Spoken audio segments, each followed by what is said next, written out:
ছোটবেলায় আমি জানি এই এক্সপিরিয়েন্সটা সবারই থাকে বাবার জামা পরার। বিলোসনি কেন? ওরে বাবারে ওভারঅল এই ফ্ল্যাটটা কিন্তু মন্দ লাগেনি, আমার ভালোই লেগেছে। লোকেশনটাও ভালো আর লেআউটটাও বেশ ভালো লেগেছে। Good morning S S family, welcome back to the channel. তোজোর সামার ভ্যাকেশনের 1 উইকই হয়েছে, মনে হচ্ছে যেন কতদিন স্কুল বন্ধ আছে, প্রায় 1 মাস হয়ে গেছে, কিন্তু এখনও 2 উইকস বাকি, তারপর স্কুল ওপেন হবে। লাস্ট দিন যখন সবাই আনতে গেছে তো সব মায়েরা জিজ্ঞাসা করছে কবে স্কুল খুলবে, কবে স্কুল খুলবে, আর ম্যাডামরা বলছে আমরা তোমাদেরকে মিস করব। তখন মায়েরা বলছে আপনারা রেখে দিন না।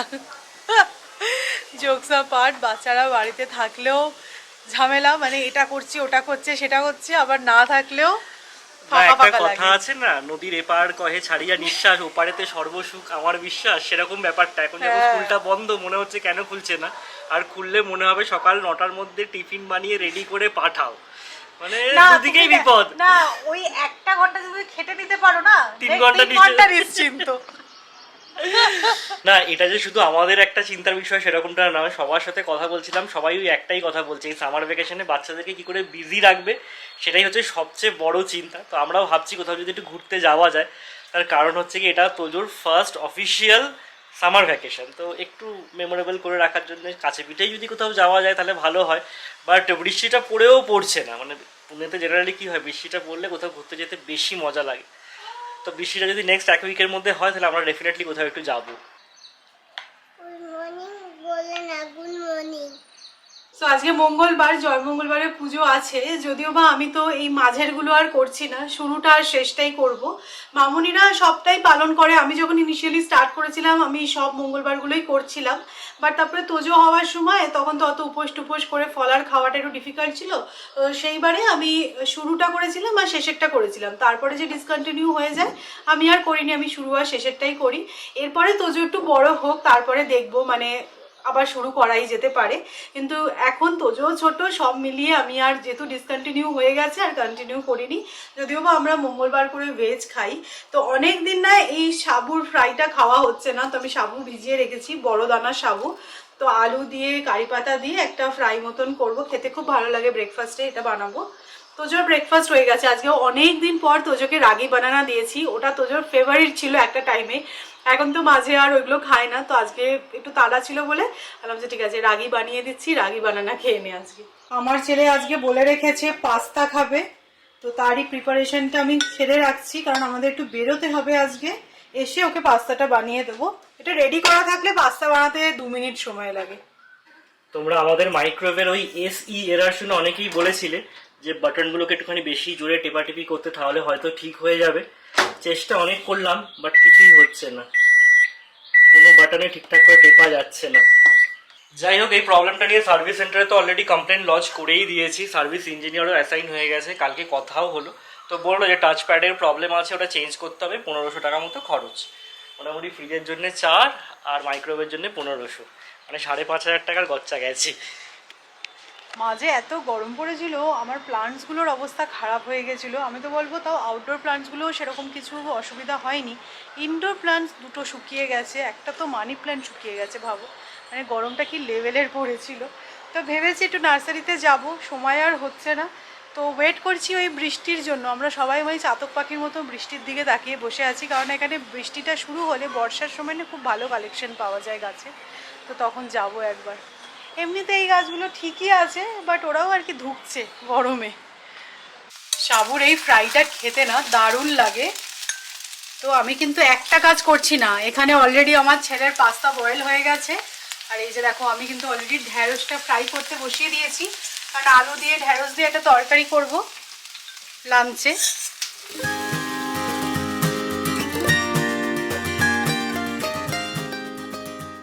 आपको मैंने जो इनवॉइस 1925 रुपए मैंने दिया है उसका मैंने फोटो भेजा आपको, बताओ। रुको रुको रुको रुको, मैं व्हाट्सएप ओपन करता हूँ, रुको, कब भेजा है वो इनवॉइस कब का है बोलो। नहीं नहीं नहीं नहीं, मतलब इनवॉइस लेके आप चुप बैठोगे, मेरा फॉलो अप के लिए आप वेट कर रहे थे। কোনো জিনিস যদি খারাপ হয়, সত্যি কথা, খারাপটা সারাই করার জন্য পয়সা খরচ হবে সেটা তো একরকম, বাট সবচেয়ে যেটা আমার বিরক্তিকর লাগে না, এই সার্ভিস ইঞ্জিনিয়ারদের সাথে ফলো আপ নেওয়া, ফোন করে রাগারাগি চিৎকার, এগুলো না করলে হবেই না কাজ। এইটা সবচেয়ে প্যাথেটিক। অ্যাকচুয়ালি ফ্রিজের যে ফ্যান মোটরটা খারাপ হয়ে গেছে সেটা শুক্রবার কল করেছিলাম, বলেছিল সোমবার দিন পার্টস এসে যাবে, সোমবার দিন আমি মঙ্গলবার দিন ডেফিনেটলি গিয়ে ফিক্স করে আসবো। আজকে ফোন করছি, বলছে গাড়ি আটকে গেছে, আসেনি কুরিয়ার, বুধবার দিন আসবে। মানে জাস্ট প্যাথেটিক। ছোটবেলায় আমি জানি এই এক্সপিরিয়েন্সটা সবারই থাকে, বাবার জামা পরার। আমিও আমার বাবার জামা পরেছি ছোটবেলায়। আর তোজোকে দেখো বায়না করে আমার টি শার্টটা পরেছে। এটা কি পরেছো? এদিকে এসে দেখি দেখি কেমন লাগছে, ভালো করে দেখাও কেমন লাগছে।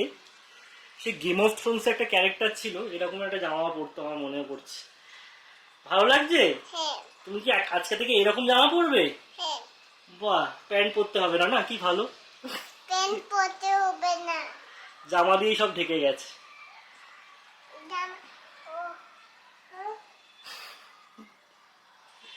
প্যান্ট আছে? হ্যাঁ প্যান্ট ঢুকে গেছে। প্যান্ট ঢুকে গেছে তো কি করা যাবে?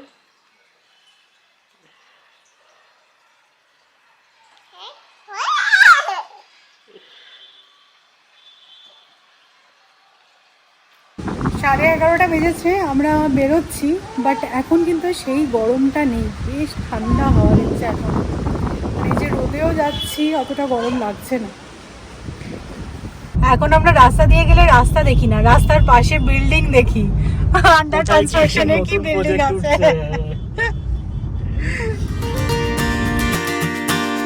আমরা মোটামুটি এই সময় যদি কোথাও বেরোই, তোমরা ধরেই নিও যে আমরা প্রপার্টি দেখতেই বেরোচ্ছি, কারণ এই টাইমে জেনারেলি আমরা কোথাও যাই না, বাড়ির যা কাজ থাকে, বাট প্রপার্টি দেখার এটাই বেস্ট টাইম। সন্ধ্যেবেলা তো হবে না না।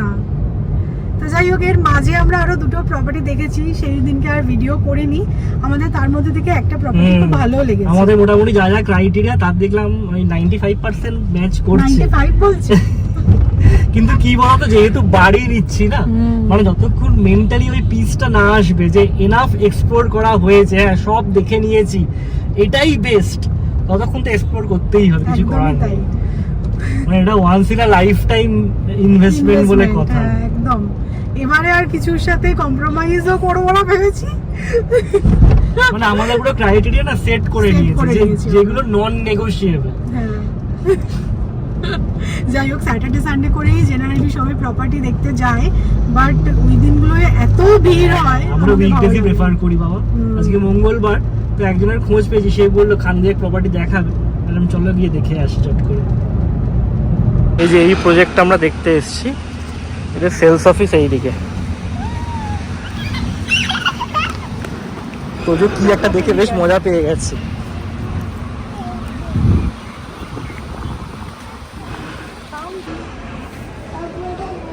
এটা হচ্ছে ফয়ার এরিয়া। এটাই বাটারফ্লাই কনসেপ্টটা। হ্যাঁ, এই যে বাটারফ্লাই কনসেপ্ট আগের দিন তোমাদেরকে বলছিলাম। এই যে এইদিকে হচ্ছে কি গেস্ট বেডরুম, সাথে অ্যাটাচ ওয়াশরুমও আছে।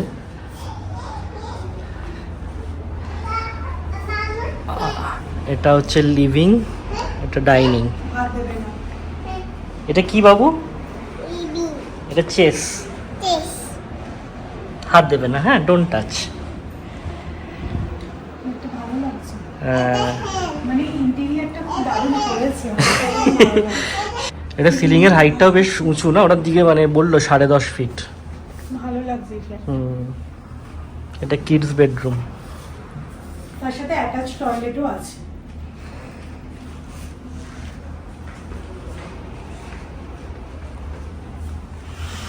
আচ্ছা, এটা কমন ওয়াশরুম, বাট এখানে একটা প্রবলেম আছে, এখানে ওই বাইরে হাত ধোয়ার জায়গাটা নেই না। হ্যাঁ, এটা একটা পাউডার রুম কাইন্ড অফ, এখানে মানে স্নান করার জায়গা নেই। জায়গা নেই, হ্যাঁ। এটা হচ্ছে মাস্টার বেডরুম। এখানে অ্যাটাচ ওয়াশরুম। ওয়াশরুমগুলো বেশ বড় লেগেছে আমার, বেশ ভালো লেগেছে, তাই না?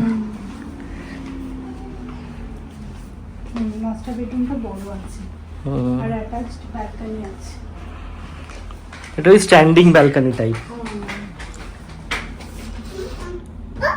ভালো, বাট এটা স্কোয়ার ফিট হচ্ছে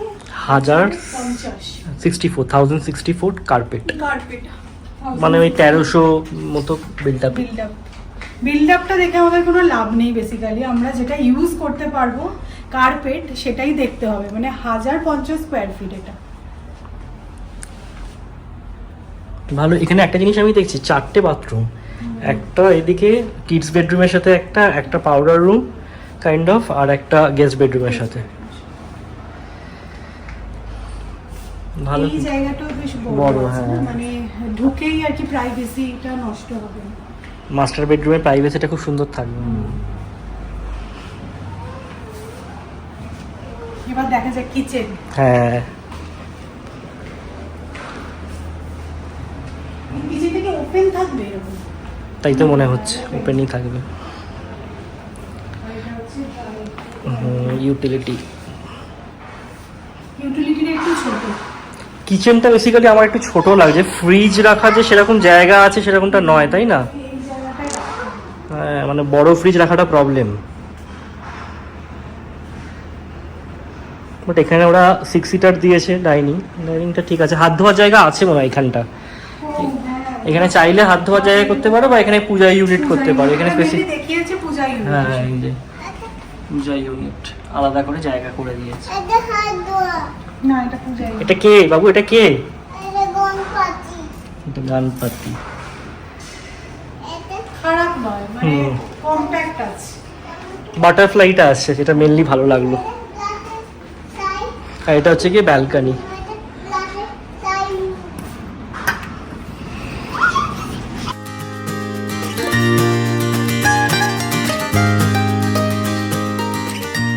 ওভারঅল এই ফ্ল্যাটটা কিন্তু মন্দ লাগেনি আমার, ভালোই লেগেছে।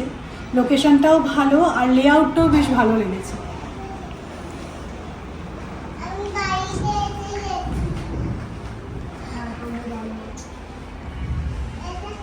গ্লাসের সাইজ, এটা ফয়ার এরিয়া, হুম। ভালো লেগেছে ফ্ল্যাটটা। আজকে আরও একটা প্রপার্টি আমরা দেখলাম, বাট ওটা একেবারেই পছন্দ হয়নি।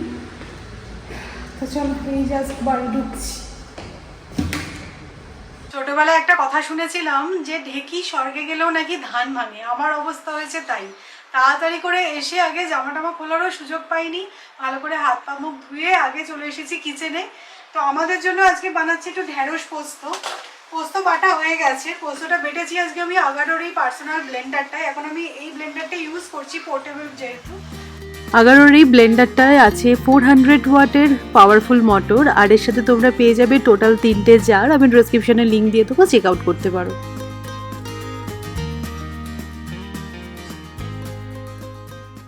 এই যে এখানে ভাত বসিয়ে দিয়েছি, তোজো স্নানে চলে গেছে। ও বেরোলে ওর পাস্তাটা গরম গরম বানিয়ে দেবো, ও নিজে নিজেই খেয়ে নিতে পারবে পাস্তা। কালকে এক কাণ্ড হয়েছে, কালকে আমি আর সৌরভ বাজারে বেরিয়েছিলাম বিকেলবেলা। আমি যখনই বাজারে যাই না কেন, আমি না ওরকমভাবে হিসেব করেই আনি যে এইটা নিই তাহলে এই তরকারিটা বানিয়ে দিতে পারবো, এটা নিয়ে এই সবজিটা বানিয়ে ফেলতে পারবো। তো কালকে কাঁচকলা দেখে মনে হলো যে অনেক দিন কাঁচকলার কোফতা বানানো হয়নি, তো দুটো কাঁচকলা নিয়ে যাই। আজকে যেহেতু নিরামিষ আছে, বিকেলবেলা আজকে কাঁচকলার কোফতা কালিয়া করে দেবো। তো দুটো আমি নিয়েছিলাম, উনি বুঝতে পারেননি, ওই দুটো তো দিয়েইছেন, প্লাস আবার এতগুলোও দিয়ে দিয়েছে। বাড়ি এসে আমি দেখছি যে কী রে বাবা, এতগুলো কাঁচকলা নিয়ে আমি কী করবো। তো যাই হোক, সৌরভকে বললাম যে নিয়ে যাও। সৌরভ বলছে দূর, যা আছে যখন ছেড়ে দাও, আর নিয়ে যেতে হবে না।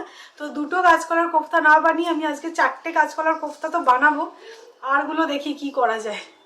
এই কাঁচকলা কেলেঙ্কারি হয়েছে আমাদের। তো এই যে তোজোর পাস্তাটা বানিয়ে নিচ্ছি। টমেটো আর কাজু বাদাম আমি পেস্ট করে নিয়েছি। আজকে বাড়িতে পনির ছিল না বলে আজকে ওটা স্কিপ করেছি। তো একটু প্যানে বাটার অ্যাড করে রসুন দিয়ে দিয়েছি, পেস্টটা দিয়ে দেবো। Sauce ready. এবার এর মধ্যে নুন আর হার্বস অ্যাড করব, ব্যাস পাস্তা দিয়ে দিলেই পাস্তা রেডি হয়ে যাবে। চিজ অ্যাড করতে পারো। আগে আমার ছেলে একদম চিজ খেতে ভালোবাসতো না, বাট এখন চিজ খেতে খুব ভালোবাসে। এখানে নুন দিতে হবে না। তুমি কি খাবে? চিজ খাবে? হ্যাঁ চিজ ভালো লাগে তোমার? হ্যাঁ, ইয়ামি হুম, ইয়ামি ইয়ামি। হ্যাঁ ইয়ামি।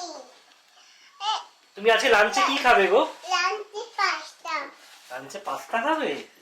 এক্সাইটমেন্ট আগে পাস্তা বাইরা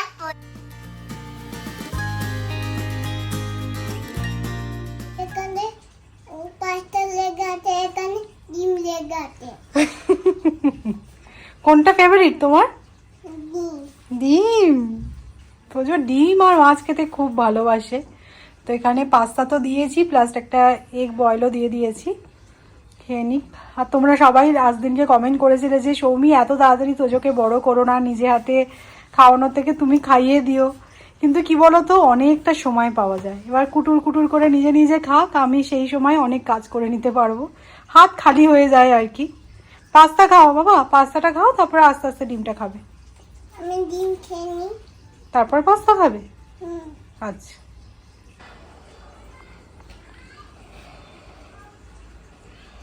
আজকে টোটাল দুটো প্রপার্টি দেখেছি, একটা তো তোমাদের সাথে শেয়ার করলাম, আর একটা যেটা দেখতে গেলাম সেটা খুব একটা ভালো ছিল না, সেখানে গিয়ে আর ভিডিও করা হয়নি।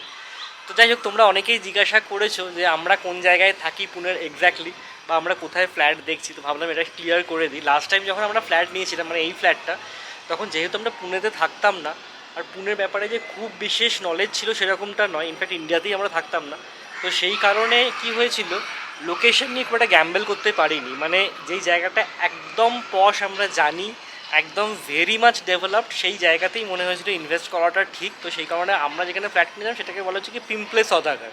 মানে এটা একদমই ডেভেলপড জায়গা, খুব সুন্দর, মানে যে কোনো জিনিসপত্র তো হাতের নাগালের কাছে। বাট এখন যেহেতু পুনেতে মোটামুটি 4-5 বছর হলো আমরা আছি, এখন আমরা দেখতে পাই যে কোন জায়গাগুলো আগে কীরকম ছিল, এখন কীরকম হয়ে গেছে, বা কোথায় কোথায় কীরকম লেভেলের ডেভেলপমেন্ট হচ্ছে, রাস্তাঘাট বলো সব কিছু। তো সেই কারণে এখন আমাদের কাছে ক্রাইটেরিয়াটা একটু অন্যরকম হয়েছে।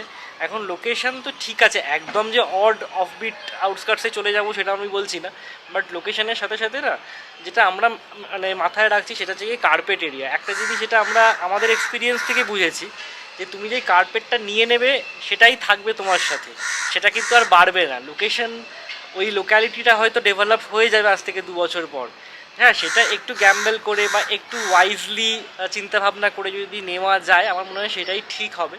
আর কোনো একটা জায়গার বেস পয়েন্টেই ঢোকাটাই ঠিক। মানে এখন পিম্পলে সওদাগরে যা রেট, মানে এখন 2 BHK এখানে 1 কোটি টাকার কমে নেই। মানে সেখানে আমি 3 BHK 3.5 BHK দেখতে চাই, সেটা এখানে 2 কোটি টাকার উপর চলে গেছে। মানে সেই পয়েন্টে একটা মার্কেটে ইনভেস্ট করা বা মার্কেটে ঢোকাটা খুব একটা বুদ্ধিমানের নয় আমার মনে হয়েছে। তো আমরাই মোটামুটি ওয়াক্কার, তাথাওয়াড়ে, পুনাওয়ালে এই এরিয়াটাতে দেখছি আমাদের এখান থেকে এই 6 থেকে 8 কিলোমিটার রেডিয়াসের মধ্যেই হোপফুলি পেয়ে যাব, সেটাই আর কি। তবে হ্যাঁ, এবার একদম আমি যেটা বলছিলাম না, যে আমাদের যেই ক্রাইটেরিয়াগুলো আছে সেগুলোতে আমরা ভীষণ স্ট্রিক্ট। যেমন একটা হচ্ছে গিয়ে কার্পেট, আর একটা হচ্ছে গিয়ে পশ্চিম খোলা। মানে পুনেতে এই পশ্চিম খোলা বারান্দার কোনো বিকল্প নেই, যেরকম হাওয়া সেরকম সুন্দর ভিউ। যাকে একটা একটা করেই হোক, ফ্রিজটা তো আজকেও কিছু হলো না, বাট মাইক্রোওভেনটা ঠিক হয়ে গেছে। তো এই যে এই প্যানেলটা পুরো চেঞ্জ করতে হলো।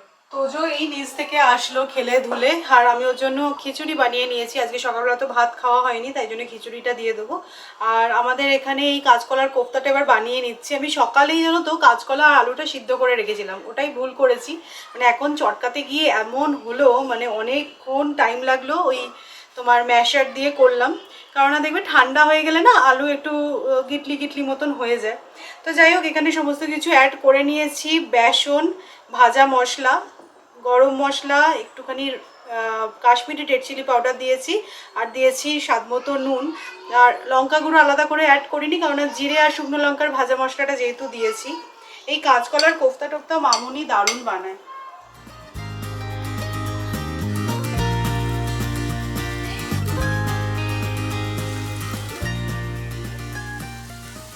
এখানে কোফতাগুলো ভাজা হয়ে গেছে, আলুটাও আমি ভেজে রেখে দিচ্ছি। আর এখানে চা বসিয়ে দিয়েছি। মানে চা খাওয়ার আগে কোফতা বানানোর এত হিড়িক কেন বলো তো? সৌরভ বলেছে কোফতা যখন বানাবে চা দিয়েও যদি একটা করে পাওয়া যায়, তো সেই কারণেই আমি করলাম, নয়তো চা খেয়েই জানি রান্নাটা করবো।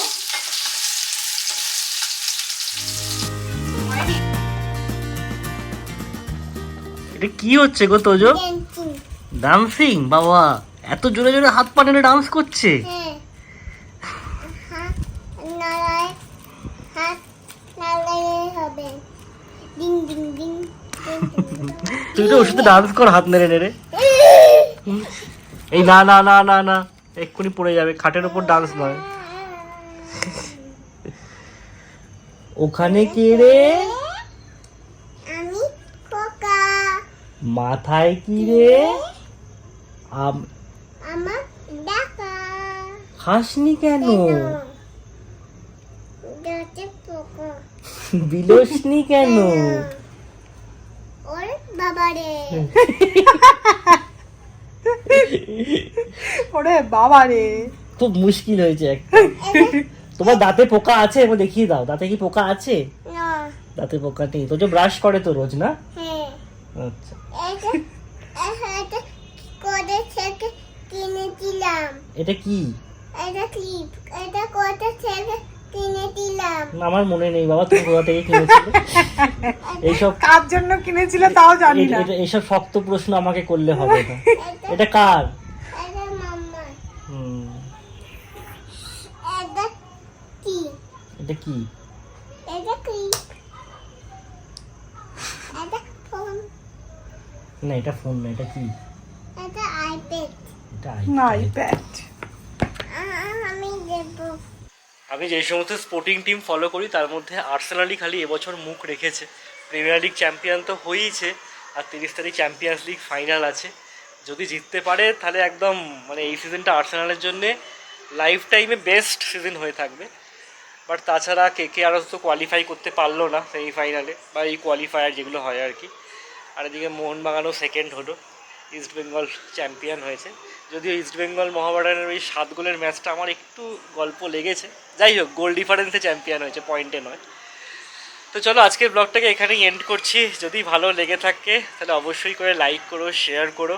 আর যারা নতুন দেখছো প্লিজ চ্যানেলটাকে সাবস্ক্রাইব করে নিও। আবার দেখা হচ্ছে একটা ইন্টারেস্টিং ব্লগে।